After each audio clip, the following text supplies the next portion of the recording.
New Browns coach Hugh Jackson on the Stephen A. Smith radio show on Mad Dog Sports Radio yesterday, Channel 82. He might receive a call from Molly from Connecticut later on this subject. Hugh was expected to meet with the Giants on Thursday, but never got on the plane and instead agreed to become the head coach of the Cleveland Browns. Stephen A., how do you feel about him passing up on the Giants interview? It doesn't bother me. I mean, at first glance, considering the fact that Jerry Reese is an African-American and he's the general manager for the New York Giants, I would have liked to seen Hugh go for that interview. But at the same time, it didn't alarm me because what he was pointing out when he and I spoke, and he elaborated extensively, Skip, going deeper into that whole convo, he highlighted the fact that he had just hit it off with Sashi and DePodesta, along with the owner, Haslam, and he just felt like it was a right fit.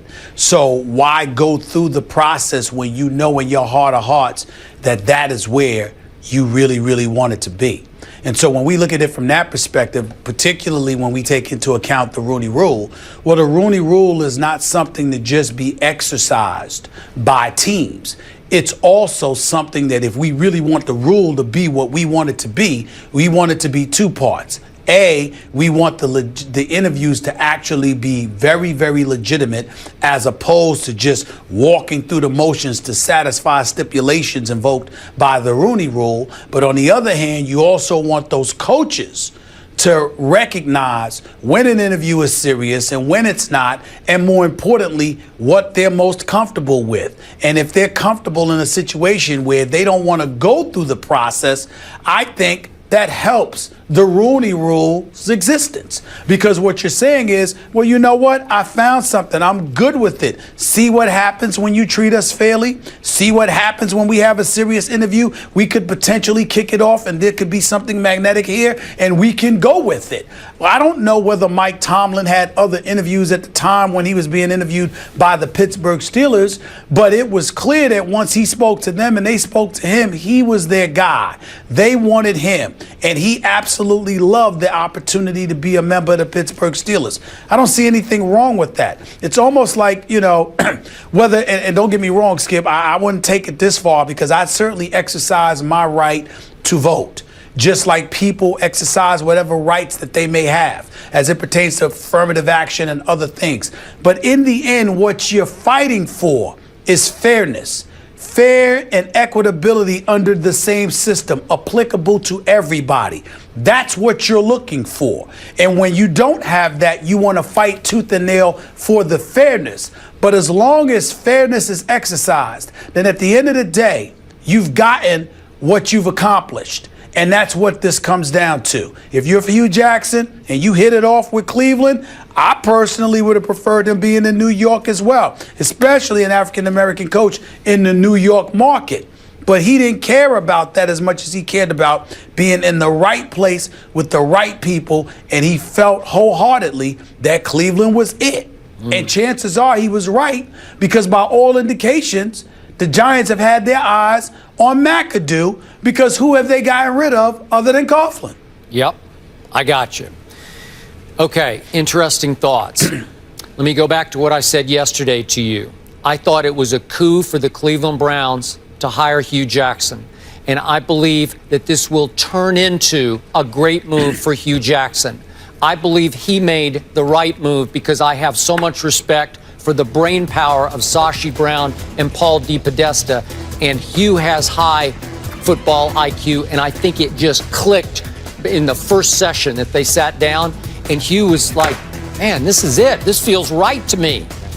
Now, I also told you, I believe the New York Giants dragged their feet a little on Hugh Jackson. And again, I'm going to go back. As you know, I have known John Wooten, who oversees the Rooney Rule for, I guess we go back about 35 years. He's taught me a lot about the National Football League. And he told me before this process started, to your point, that his premier African-American candidate, minority candidate, as he would say, he wanted in the Big Apple. He was hoping that would be the right fit. Hugh Jackson to the Giants, because it's New York City. It would be great for Hugh and for the Giants. It felt like a good fit from the start. But the irony here is, remember, John played for the Cleveland Browns and blocked for the great Jim Brown. So John's heart is in Cleveland. So he's got no issue with that. But the concern I had, because I've heard this from John so many times, to your point, he is starved for the legitimate interviews. They fight the ongoing battle of what I would call the token interviews. What did you call them? The ones that you're just forced to and I don't know this for a fact, but it felt like from a distance, like the Eagles interviewing their running backs coach, Deuce Staley. I don't know that they really... Without question. Okay, did they really think that he was a viable candidate? Not at all. I don't think so. Not at all. So it felt wrong to me. And we've had Coach Herm talk about this, and you have been great about it. So here was a setup, a legitimate interview. Jerry Reese, an African-American GM, had legitimate interest in Hugh Jackson coming into New York.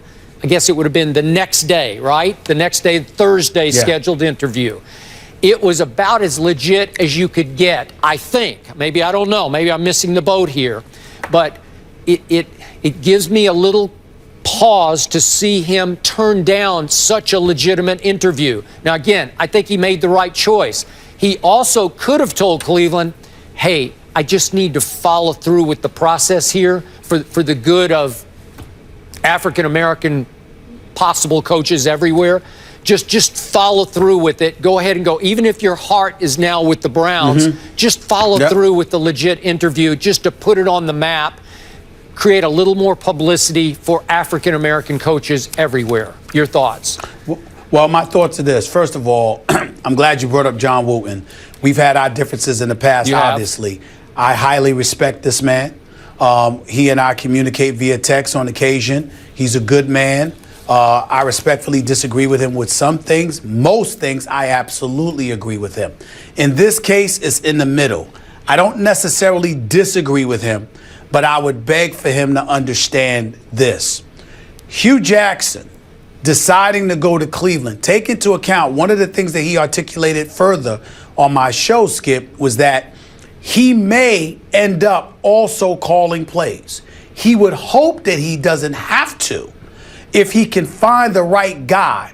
But coaching that quarterback and running that offense is so pivotal to the success of the team and the success of the most important position on the field, which is the quarterback position, that he knows he cannot get it wrong.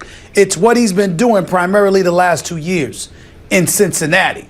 And so in order for him to give that responsibility up, it would have to be somebody who's really, really capable of getting it done.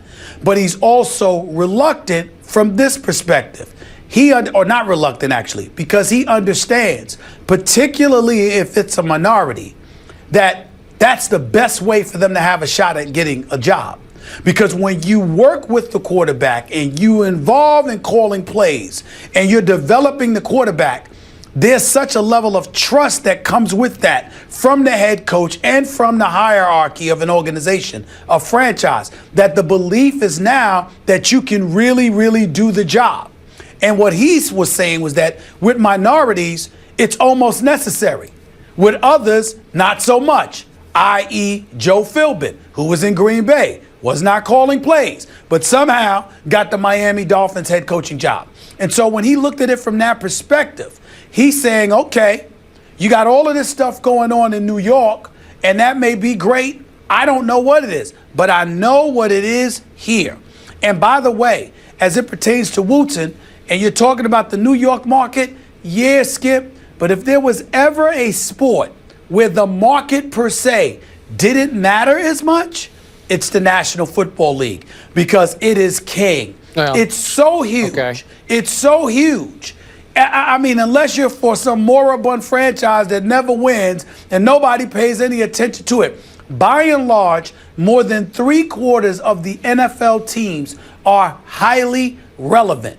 No matter where you are, in the end, it comes down to your level of success just as much as anything else. I think Hugh Jackson knew that, and I think that's why he was comfortable with Cleveland being his destination. By the way, there's a play caller available on the market named Pep Hamilton who got fired calling Andrew Luck's plays, a minority candidate. It's possible. Well, I'm quite sure. Listen, I'm quite sure that Hugh will consider it, but he's looking for the best man for the job, just like we all are. Like I said, it's about fairness. Just because you're a black coach doesn't mean you have to hire somebody black to be your coordinator. You're the head man. You get to pick who you choose, and it needs to be the best person for the job.